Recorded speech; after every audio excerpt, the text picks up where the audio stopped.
Хайырлы иртә. Татарстан дәүләт телевидениесенең яңалыклар чыгарылышын башлыйбыз. Эфирда Гөлназ Ибрахимова безнең бүгенге чыгарылышта. Талантларны тану Татарстан президенты фидакарь хезмәт ияләренә дәүләт бүләкләре тапшырды. Иртәгәне бүген кайгыртасы Алексеевск районында 1 еллык эшкә йомгак ясалды. 50 елдан соң күрешү. Казанда донлыклы студент отрядлары ветераннары очрашты.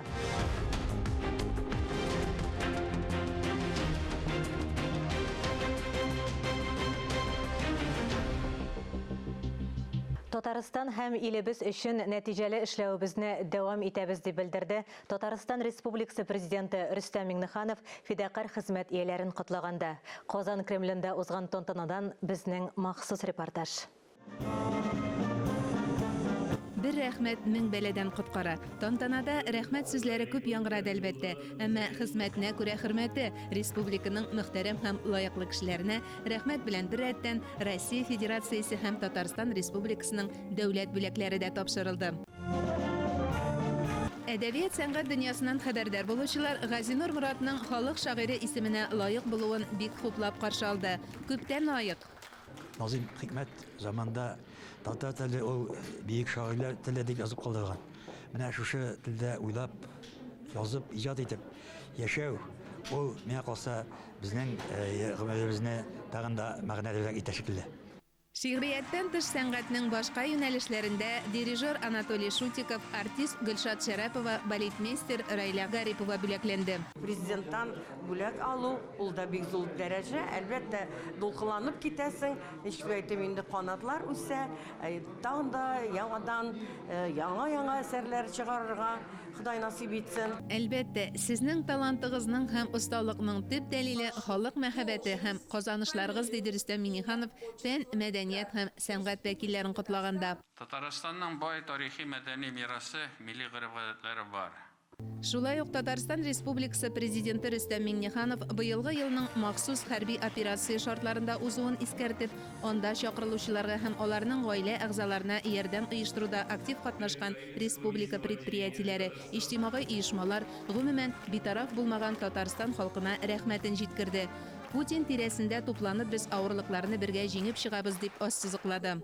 Дәүләт бүләкләренә лаек булучылар арасында мобилизацияләнүчеләр өчен кыр шартларында җылытучы мич ясаучылар да, үзләре махсус хәрби операциядә катнашучылар да бар иде. Мин үзем 3 ай шушы сугышта катнашып кайтканнан соң җегетләрнең авырлыгын күреп, аларга нинди дә булса ярдәм ясарга булдым. Шуңа күрә иң беренче ярдәмне мин үзем хезмәт иткән 3-нче добровольский отрядка ясадым. Үземнең дусларым, кардәшләрем белән. Аннан соң инде безнең шәһәр башлыгы моны күрде дә, сизде дә, миңа мөрәҗәгать итеп, Дамир әйдәгез әле Тимергә дә ясап карыйк әле, сезнең танышларыгыз бар бит дип.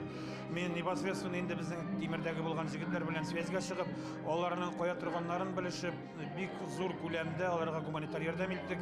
Сәнәгать, бизнес һәм социаль өлкә вәкилләре дә республика үсешенә һәм халыкның тормыш сыйфатын арттыруга мөһим өлеш кертә. Biz mobilizatsiyalangan солдаттарга акчалата ярдәмдә оештырдык. Аннан соң кием салымнарда, кирәк-яракларда җидек. Менә районыбыз буенча безнең инде 1,5 миллион сумлык әйбер.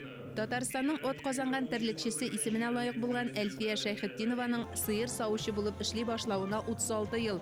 Сөйләргә түгел, эшләргә яратам ди хис кичерешләре белән уртаклашкан сыер саучы Әлфия ханым. Шушындый зур дәрәҗәгә, шушындый мактаулы исемнәр биргән өчен бик зур рәхмәт аларга. Исән сау эшләсеннәр. Ходай аларга исәнлек, саулык, сәламәтлек бирсен. Бүләкләнүчеләрнең кайберләре үз хис кичерешләрен тантана залында да җиткерде. Казан шәһәренең грузин халкы милли мәдәни мөхтәрияте рәисе Марина Хухунашвили Татарстан барлык милләт вәкилләренә теләсә нинди үрләр яуларга мөмкинлек бирә дип Татарстан президентына рәхмәтләрен җиткерде. Бик зур рәхмәт сезгә. Мөршидә Җиһан, Илдар Галәветдинов, Татарстан яңалыклары. Шулай ук Казан Кремлендә Татарстан Республикасы президенты каршындагы милләтара һәм конфессия-ара мөнәсәбәтләр буенча советы утырышы узды. Анда милли мәдәниятләр һәм гореф-гадәтләр елын уздыру буенча оештыру комитеты вәкилләре дә катнашты. Татарстан президенты алып барган уртак утырыштан Мөршидә Җиһан репортажы. Милләт-ара һәм конфессиональ-ара мөнәсәбәтләргә аерым игътибар бирү юнәлешендә Болгар дәүләтендә ислам динен кабул итүнең 1100 еллыгын уздыру федераль дәрәҗәдәге иң зур чара буларак ассызыкланды. Гомумән, ел нәтиҗәле. Бик күп эшләр эшләнде. Ул докладларда, чыгышларда, ул турыда матур итеп әйтелде бүген. Инде икенче ел ул логик рәвештә шушы елның дәвамы. Татарстан Республикасында милләт-ара һәм конфессиональ-ара мөнәсәбәтләрнең тотрыклылыгы Россия күләмендә үрнәк булырлык дип исәпли Илдар Гыйлметдинов. Милли мәсьәләләргә килгәндә Татарстан һәр вакытта да үрнәк булып тора. Бөтен институтлары милләтләрнең матур дусып яшәү өчен Татарстанда бар. Дәүләт программалары да бар, дуслык йортлары да бар, халыклар ассамблеясы да бар. Рәсми чарада министрлык һәм ведомство вәкилләре, муниципаль берәмлекләр башлыклары да катнашты. Бүгенге көндә һәрбер милләтнең бит аның тарихын белү, һәм инде аның телен белү, аның гореф-гадәтләрен белү, ул калган милләтләрнең дә шулай ук тарихын баита, белемен дә баита кешеләрнең.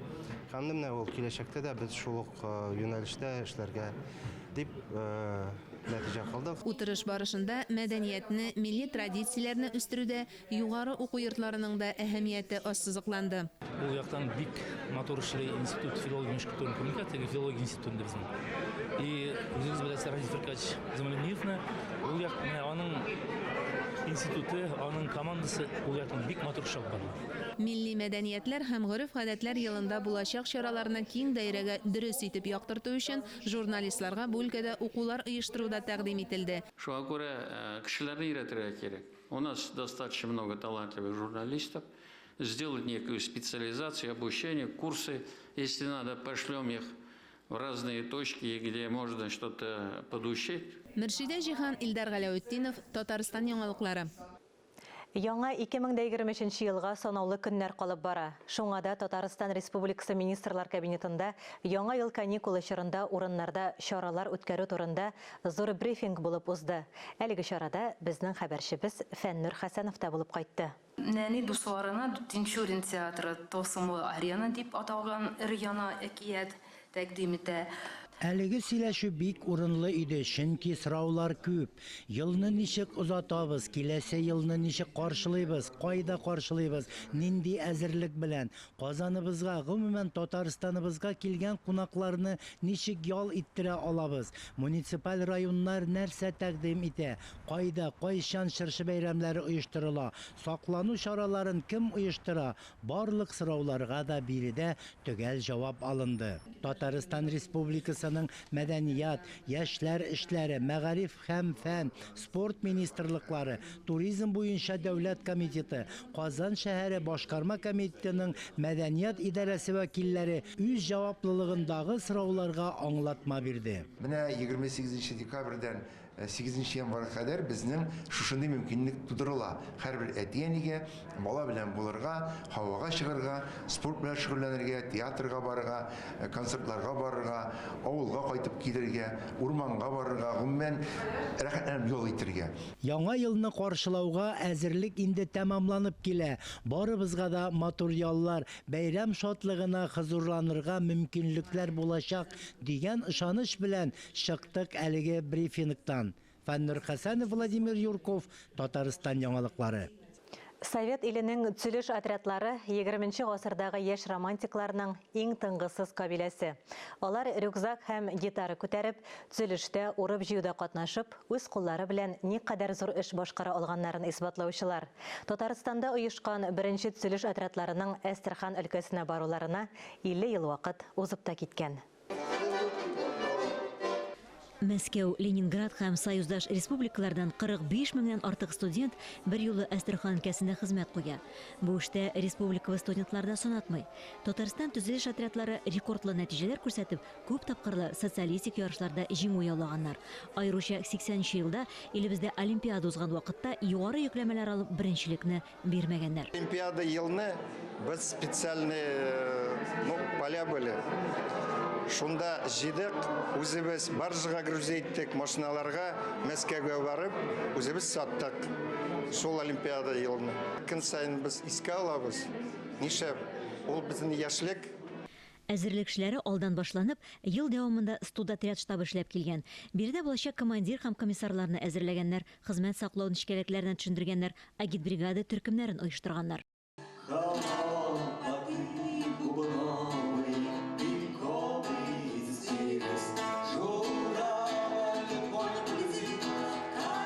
Раушан Усманова студотрядлар ел язмасына Алабуга педагогия институтының легендар командиры булып кирип калган.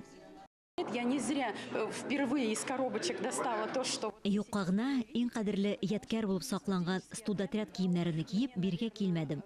Нәкъ төзелеш отрядларында мин максатчанлыкка, эш яратырга, кешеләргә карата игътибарлы булырга өйрәндем. Бүгенге казанышларыма да мин яшьлек елларына рәхмәтлемен.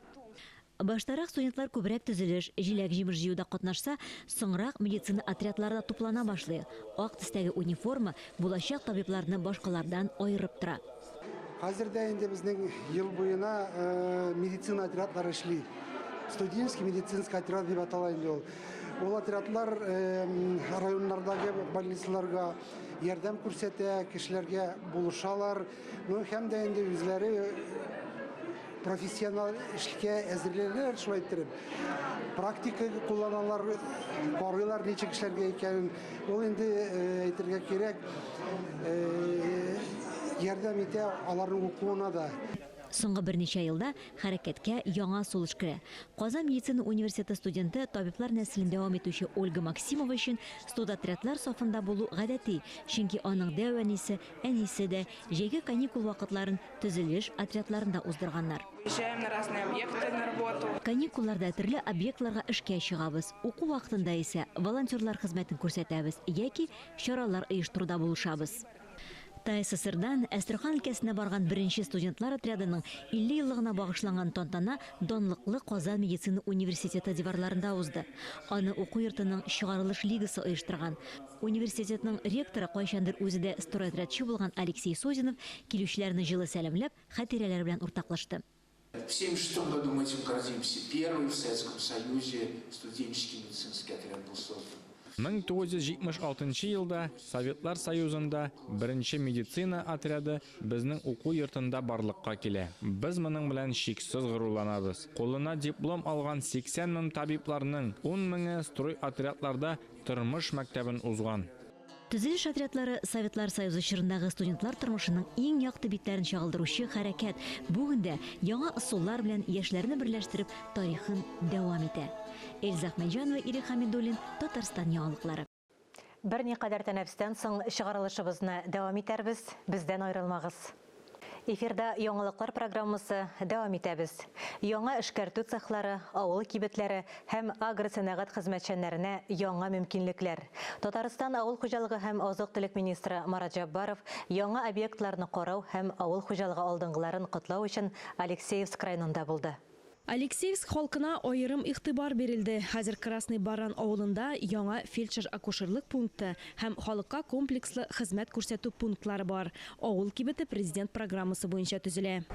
Ул кибетләр безнең районнарның райпога дип безләрен тапшырабыз. Райполар инде безнең үзләре дә продукцияны җитештерәләр дә, переработкалар да бар. Шул үзләре ясаган продукцияны кибеттә саталар. Авылда ул безнең кибетләр бик кирәк дип саныйбыз. Чөнки бөтенесе теге районный центрга якын түгел, кадәр кибетләр ябылган. Киләчәктә дә шул программаларны алып дәвам итәчәкбез. Кибет киштәләрендәге продуктларның яртысы диярлек җирле җитештерүчеләр товары. Алексеевский районы кооператорлары республикада иң яхшылардан санала. Берләшмә башлыгы Илнур Хайбуллин министрга җирле җитештерү кооперативының казылык цехын күрсәтте. Она и коптит, и варит, значит, 5 функций у него. После, значит, цикла сама себя моет. Алексеевск предприятиесында балык эшкәртү буенча тагын бер цех ачылды. Биредә 8 кеше эшли. Тозлы, каклаган балык һәм балык рулетлары җитештерергә планлаштыралар. Биредә шулай ук кыш ите дә эшкәртергә җыйналар. Мондый товарларга ихтыяҗ арта бара дип билгеләп үтте Марат Җаббаров. Әлеге предприятиеларга инвестициялар бирү бүген иң дөрес адым. Бу хакта Татарстан Республикасы авыл хуҗалыгы һәм азык-төлек министры авыл хуҗалыгы һәм эшкәртү сәнәгате хезмәткәрләре көненә багышланган тантаналарда әйтте. Тармак бүләкләрен иң яхшы механизаторлар, комбайнчылар, машина белән сыер сау операторлары, ветеринария табиблары һәм агропром ветераннары алды. Алия Галиуллина, Дмитрий Второв, Татарстан яңалыклары, Алексеевск районы. Яраткан уылдык тәм-тüm ит деликатеслары енәдән бәйрәм табыннарын бизәячәк. Казанда Абхазиядән алып Камчаткага кадәр күргәзмәсе ачылды. Сатып алыр алдыннан сый нигъмәтләрне татып карарга мөмкин. Ерак көнчыгыш диңгез продуктлары, Кавказ тауларында үскән десерт ашамлыклар, 5 айдан 6 ел вакытта әзерләнгән уннарча төр сыр, төрлечә әзерләнгән, каклаган, киптерелгән ит, Кубанки хайваннар ите, казылык, рулет, ерак көнчыгышның иң шәп балыклары, яңа ел табырының күркәм бизәге, витаминлы кызыл уылдык, төрле аш тәмләткеч, өйдә әзерләнгән соус аджика, десертка үлән кушылган красадар чәе, җимеш сөт ширбәте, кипкән җиләк җимеш кайнатма таубалы, экологик ашамлыкларны Сум сәүдә үзәгендә сайлап алып була. Абхазиядан Камчаткага кадәр күргәзмәсе Казанда 29 декабрьгә кадәр эшли. Казанда җыр авторлары арасында уздырылучы 3нче яңа татар җыры бәйгесенең финалы узды. Барлыгы 95 автор һәм 200 җыр иң яхшылар исемлегенә керергә дәгъва кыла. Бәйгене Рәшит Вахапов исемендәге Татар мәдәнияте иҗтимагый фонды оештыра. Халыклар дуслыгы йортында узган финалда безнең хәбәрчеләребез дә булып кайтты.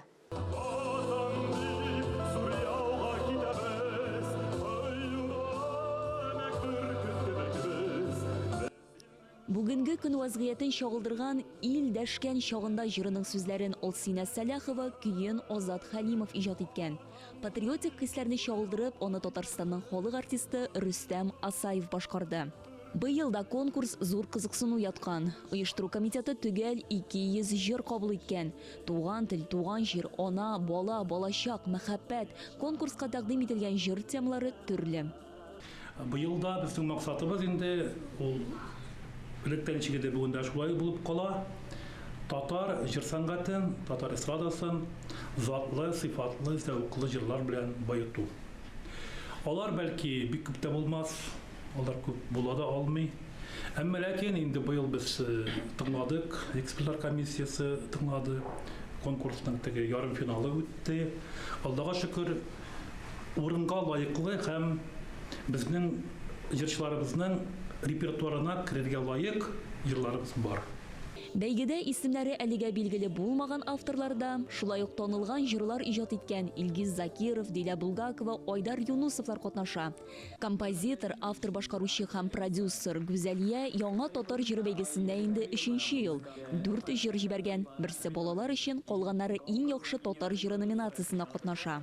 Беренче җырымны Ләйсән Сөләйманова Ветрова белән Роберт Яңгуров башкарырга тиеш. Синме, минме дип атала Эльвира Әхмәтова сүзләренә.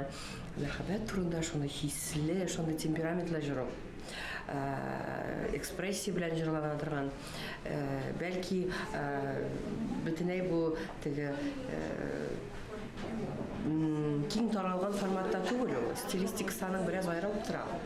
Шуңа күрә нишләптер менә мин эксперимент ясарга булдым. Икенче җырым инде более традиционный халыкчанрак җыр инде.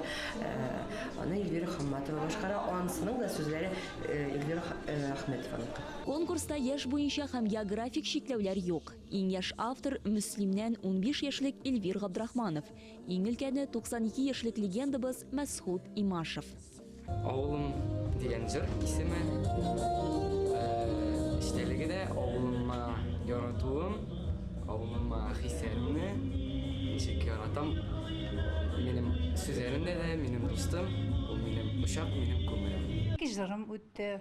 Балалар җырына балам багалмам һәм өлкәннәр җырына инде Сөембикә җырлары. Авторларның күбесе әле башлап кына иҗат итә. Аларда бергә җыеп, шагыйрь һәм музыка белгечләрен җәлеп итеп, мастер-класс үткәреп булыр иде дип теләк тәкъдимнәрен әйтте бәйгенең жюри рәисе Розил Валиев. Билгеле иң беренче рәттә шагыйрь буларак аның сүзләренә. Ул чыннан да шигырьме? Шигырьнең бит үз таләпләре бар, анда образлык була, аны техникасы бар шигырьнең. Оннан соң мин игътибар итәм билгеле музыкасына. Ул чыннан да татар музыкасымы? Анда яңа ноталар бармы? Яңа аһәңнәр бармы? Оннан соң җырның сүзләре белән музыкасы тәңгәл киләме? Менә шуларны бөтенсен бергә кушканнан соң инде чыннан да бу җыр әйбәт икән дип аны инде без тәкъдим итәбез. Андый җырлар бар. 3нче яңа татар җыры бәйгесенең гала концерты Пирамида залында 18 мартта узачак. Ойзилә Батырханова, Иван Худяков, Татарстан яңалыклары. Китап бер шыр белән икенчесен тоташтыручы күпер сала. Кешелек тарихының өзелмичә баруын тәэмин итә. Үткәнгә сукмак саласын килсә, китапларга мөрәҗәгать итәбез. Тапшыруыбызны китап алдым кулыма сәхифәсе белән Ләлә Зәйнуллина дәвам итә. Исәнмесез. Татарстан мөселманнары диния нәзәрәтендә татар дини илаһият мирасының рус теленә тәрҗемәләре һәм репринт басмалары тәкъдим ителде. Халкыбызның мирасы булган хезмәтләр белән хәзер киң даирә халык таныша ала. Дини басмаларны тәрҗемә итү Россия Ислам институты белгечләре тарафыннан башкарылган. Бу революция хәдәр татар телендә язылган һәм басылып чыккан. Шабутин Мәрҗани аны менә үзенең халкының тарихын татар телендә язган хезмәт. Ул инде совет чорында кыскача гына татарча чыккан инде зур китап. Менә беренче мәртәбә без инде аны иске татар теленнән, анда татар телендә генә түгел, аның фарсы телендә язылган эшләре дә бар, шигырьләр. Шуларны тәрҗемә итеп, менә ике том буларак без шушы Мустафа Әхмәр, Фи әхвал Казан ва Булгар дигән хезмәтен бастырып чыгардык. Ике өлештән торган китапка Идел буе Алтын Урда һәм мәчетләрнең тарихы тасвирлана. Әлеге саллы басма татар халкының иң ышанычлы чыганагы. Беренче томында Шәһабетдин Мәрҗани безгә төрле татар ханлыкларының тарихын китерә. Аларга кушып Казакстанда, бүгенге Өзбекстан территориясында булган шулай ханлыкларны искә төшерә. Һәм дә инде икенче томда безнең җирлектә булган мәчетләр, имамнар, мөфтиләр, ахунлар турында сөйләй. Барлык китаплар, тәрҗемәләр һәм репринтлар Татарстан Республикасы мөселманнары диния нәзарәтенең Хозур нәшриятендә әзерләнеп нәшр ителгән. Безнең халкыбыз, мөселманнар аны яттан беләләр иде, һәм бер-берсенә яттан аны җиткерәләр иде. Без ул мирасыбызны югалтырга тиеш түгел, ул сакланырга тиеш, һәм без аны бөтен киң җәмәгатьчелеккә, безнең түгел, хәтта чит илдә яшәгән шул галимнәргә аларны җиткерергә тиешләр. Репринт басмаларының төп нөсхәләрен электрон китапханә фондында бушлай файдаланырга мөмкин. 2022 елда фонд цифрлаштырылган, татар һәм гарәп телләрендәге 237 китапка тулыланган. Безнең электрон китапханәдә 1806 китап хәзерге вакытта бар. Biz аларны күбрәк шул шәхси коллекцияләрдән алып, безгә үзләре китерәләр, аларны җыеп, аларны сканерлар ясап, шул китапханәгә урнаштырып барабыз. Ата-бабаларга тугрылык һәм алдагы буыннарга сәлам иң күләмле әсәр. 7 томлык библиографик кулъязма сүзлек. Анда 7нче гасырдан алып 19нчы гасырга кадәр яшәп иҗат иткән 6057 галим һәм язучы философ, сәяси эшлеклеләр турында мәгълүмат тупланган. Әлеге бәһаләп бетергесез китапларны галимнәр халыкара күргәзмәләрдә дә тәкъдим итәргә җыена. Бай рухи мирасыбызны дөнья күләм танытуда күргәзмәләрдә катнашу аеруча әһәмиятле. Китап киштә безгә төрле катлам укучыларга юнәлдерелгән басмалар өстәлеп тора. Түбән Камада яшәп иҗат итүче җирле шагыйрә Мәнҗия Халимова китап сөючеләргә үзенең беренче шигырьләр җыентыгын тәкъдим итте. Күңелгә сагыш тулса басмасы белән таныштыру кичәсе шәһәрнең үзәк китапханәсендә узды. Ул хатын-кыз, туган җир, туган авыл, әткәй-әнкәй, мәхәббәт, балалар темаларын яктырта. Туган авылым Искимән. Искимәнем, имәнем, сиңа башым иямин, кайда гына йөрсәм дә иң якыным диямин. Туган җире Сарман якларын Мәнҗия Халимова шигырьләрендә еш искә ала. Мин инде ул вакытларда уйлыйдым, Муса Җәлил, Габдулла Тукайлар гына шигырь язып битәреп чыгарадыр дип. Аннан соң бит инде тормыш, балалар үстерү бер вакыт булмады. Ә менә эшләр балалар үсеп бетеп, оныклар үсеп беткәч, эшсез калдым. Нәрсә эшләргә белмәгәннән, теге шигырьләр килеп чыктылар инде, капчыкта ятмый икән ул без. Түбән Камага Мәнҗия Халимова нефть-химия техникумына укырга дип килә. Һөнәре буенча эшли башлый. Икенче улын тапкач, балалар бакчасына эшкә керә һәм шунда кала. Ул иҗат итеп кенә калмый. Ул үзе иҗат иткән шигырь сүзләренә үзе көй яза. Һәм гармунда уйнап үзе башкара. Шул ягы белән ул бик үзенчәлекле. Җырга моңга гашыйк Мәнҗия Халимова әлеге китап белән генә шикләнергә җыенмый. Сабыйлар өчен дә күп санлы шигырьләре җыелган. Күңелендә иҗат шаткылары йөрткән кеше матурлыкка омтылып яши. Хәзерге көндә дә бу халәт һәммәбезгә мөһим дип бүгенгә саубуллашам. Әлеге сәгатькә шулар иде. Берничә минуттан эфирыбызны хәерле көн Татарстан тапшыруы дәвам иттерә. Бүген студиябезгә кунак буларак Галиәскәр Камал театры артисты Фәннур Мөхәммәтҗанов килә. Ә без яңалыклар иҗат төркеме бүгенгә саубуллашабыз. Үзегезне һәм якыннарыгызны саклагыз. Сау, сәламәт булыгыз.